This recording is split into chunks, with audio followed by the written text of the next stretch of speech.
আসসালামু আলাইকুম, সবাইকে স্বাগতম।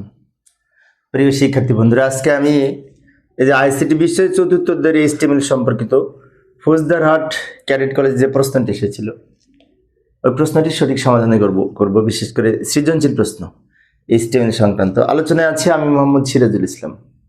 চলো শুরু করা যাক। প্রথমে এই যে লক্ষ্য করি প্রশ্নটি উপস্থাপন করলাম, ফৌজদারহাট ক্যাডেট কলেজ, এখানে একটা উদ্দীপক দেওয়া আছে টেবিল। এই টেবিলের মধ্যে ফৌজদারহাট ক্যাডেট কলেজ এটা লিঙ্ক করা আছে। এটার উপর ক্লিক করলে এটা ঠিকানা আছে, ঠিকানায় প্রবেশ করবে। তারপরে এইখানে আবার একটি ছবি যুক্ত করা আছে cadet.jpg নামে। আবার এখানে টেবিলের মধ্যে লিস্ট তৈরি করা আছে। যাই সমাধানের চেষ্টা করি।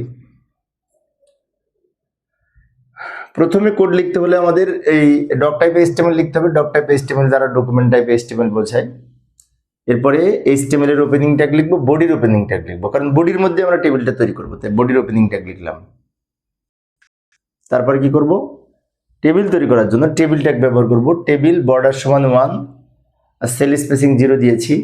বর্ডার সমান 1 দিয়েছি কারণ এই দাগগুলি হবে 1 সাইজের, এবং সেল স্পেসিং 0 করে দেওয়ার কারণে দাগগুলি এরকম সলিড হবে, দাগ সলিড দাগ হবে। সেল স্পেসিং 0 না দিলে দুই সেলের মাঝখানে স্পেস থেকে যায়, স্পেস থাকে, সেই জন্য সেল স্পেসিং 0 দিলে স্পেসটা বাতিল হয়ে এরকম সলিড দাগ হবে। এরপরে কি করব, এই রোটা তৈরি করব। সারি তৈরি করার জন্য টিআর ট্যাগ ব্যবহার করব, টিআর। তারপরে টিডি কল স্প্যান সমান 3 লিখবো, অ্যালাইন সমান সেন্টার লিখবো। কেন লিখবো একটু বলছি। টিডি ওপেন করব, টিডি ক্লোজ করব, তাহলে এই ঘরটা তৈরি হবে, তাই না? আচ্ছা, তো ঘর তৈরি করার জন্য আমরা টিডি ব্যবহার করেছি। এবং এই যে সেলটা আছে, এই সেলটা কিন্তু যে 1 2 3টা কলাম একসাথে করেছে, পাশাপাশি এগুলো কলাম। তো একটা কলাম, 2টা কলাম, 3টা কলাম। এখন অনেক শিক্ষার্থী মনে হতে পারে এইটা আর এটা না, এটা তো আবার 2টা মিলে একটা হয়েছে। সেজন্য অ্যাকচুয়ালি এই কলামটা 1 2 3টা মিলে একটা হয়েছে, তাই কল স্প্যান সমান 3 দিয়েছি। এবার ফৌজদারহাট ক্যাডেট কলেজটা কি হয়েছে, লেখাটা লিঙ্ক হবে। লিঙ্ক করার জন্য আমরা লিখবো, এই যে ভালো করে লক্ষ্য করি, একটু দ্রুত লিখে দিলাম সময় সেভ করার জন্য। টিডি ওপেন টিডি ক্লোজ, এটার ফলে ঘরটা তৈরি হবে, ঘরটা তৈরি হলো। এরপর লিঙ্ক করার জন্য এ ওপেন এ ক্লোজ, মাঝখানে কি লিখবো, 2 এর মাঝখানে লিখবো ফৌজদারহাট ক্যাডেট কলেজ। কিন্তু একটা কথা আছে, কথাটা হচ্ছে আমাদের বলেছিল প্রশ্নে যে এই ঠিকানায় প্রবেশ করবে এবং এটি নতুন উইন্ডোতে ওপেন হবে।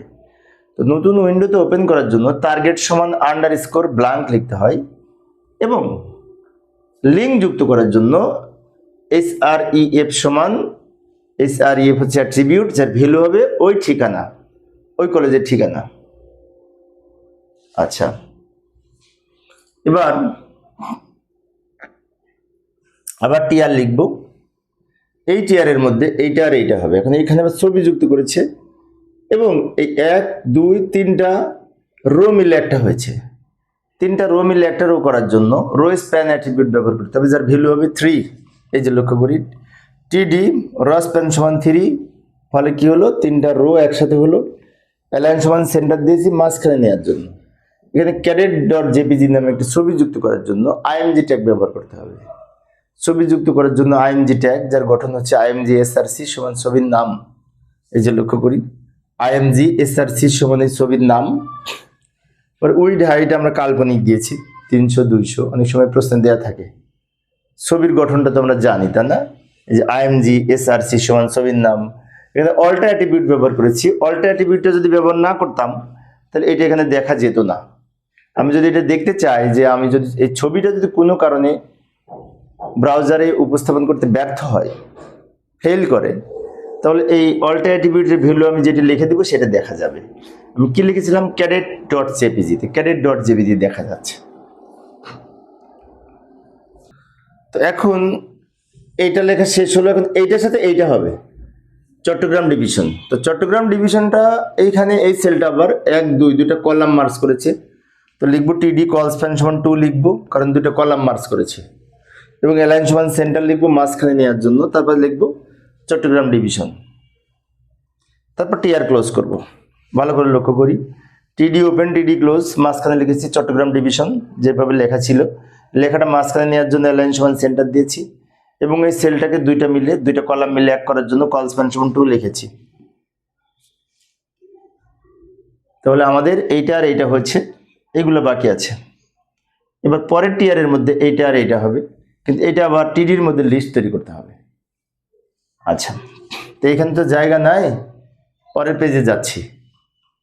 এই যে এইখানে লক্ষ্য করি টিআর ওপেন, তারপরে এই এক্স এই যে দ্বাদশের দুই পাশে লিখবো টিডি, কোনো ঝামেলা নাই এখানে, তবে অ্যালাইন সমান সেন্টার লিখবো মাঝখানে নেওয়ার জন্য। এবং আবার টিডি ওপেন করে এই টিডির মধ্যে কিন্তু লিস্ট হবে, লিস্ট হচ্ছে অর্ডার লিস্ট, রোমান সংখ্যা 1 2, তো এগুলো অর্ডার লিস্ট এবং ওএল দিয়ে অর্ডার লিস্ট বোঝায়। তবে এখানে একটা অ্যাট্রিবিউট ব্যবহার করতে হবে, টাইপ অ্যাট্রিবিউট, যার ভ্যালু হবে রোমান সংখ্যায় ছোট হাতের আই, কারণ এখানে রোমান সংখ্যায় লেখা। তাই আমরা লিখবো ওএল টাইপ সমান ছোট হাতের আই। এবার মিস্টার এ এর দুই পাশে টিডি, সরি এলআই, মিস্টার বি এর দুই পাশে এলআই, ওই টেবিলে টিডি বলতে বলতে টিডি চলে আসতেছে, তাই না? যাই হোক, ভালো করে লক্ষ্য করি, ওয়েল ওপেন ওয়েল ক্লোজ, এই দুইটা আইটেম ছিল লিস্টের, একটা হচ্ছে মিস্টার এ আর একটা হচ্ছে মিস্টার বি, দুজনের দুই পাশে লিখবো এলআই, এলআই দ্বারা লিস্ট আইটেম বোঝায় আর ওয়েল দ্বারা অর্ডার লিস্ট বোঝায়, তাই না? আচ্ছা, এবার টিডি ক্লোজ করব এবং টিআর ক্লোজ করব। ভালো করে লক্ষ্য করি, টিআর ওপেন টিআর ক্লোজ, এই সারি তৈরি হবে, সারিতে দুইটা সেল ছিল, এটা আর এইটা, এটা লিখলাম এইখানে, এখানে লিস্টটা তৈরি করলাম আবার দুই টিডির মাঝখানে আর একটা লিস্ট তৈরি হয়েছে। লিস্ট তৈরি করার জন্য ওএল ইউএল সাথে এলআই ট্যাগ ব্যবহার করি, তাই না? অর্ডার লিস্ট হয়েছে এখানে, তাই ওএল ব্যবহার করেছি। সবার শেষে এটা ঝামেলা নাই, এটা কোনো ঝামেলা নাই।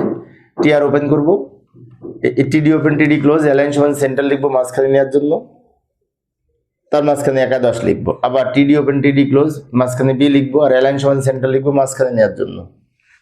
টিআর ক্লোজ করব। এরপরে আমরা কি করব, table close, body close, HTML close, তিনটা ট্যাগ লাস্টে ক্লোজ করে দিব। যদি টেবিল তৈরি করি তাহলে লাস্টে টেবিল ক্লোজ হবে, বডি ক্লোজ হবে এবং এস্টিমেল ক্লোজ হবে। এই ছিল আজকের আলোচনা। তো প্রিয় শিক্ষার্থী বন্ধুরা, আমি একজন সরকারি কলেজের শিক্ষক, শিক্ষার্থীদের অনুরোধে মাঝে মধ্যে অনলাইনে ক্লাস নিই। তো তোমাদের যদি কারো কোনো অনুরোধ থাকে তোমরা করো, আমি চেষ্টা করবো সমাধানের। পরের ক্লাসটি দেখার আমন্ত্রণ রইল। খোদা হাফেজ।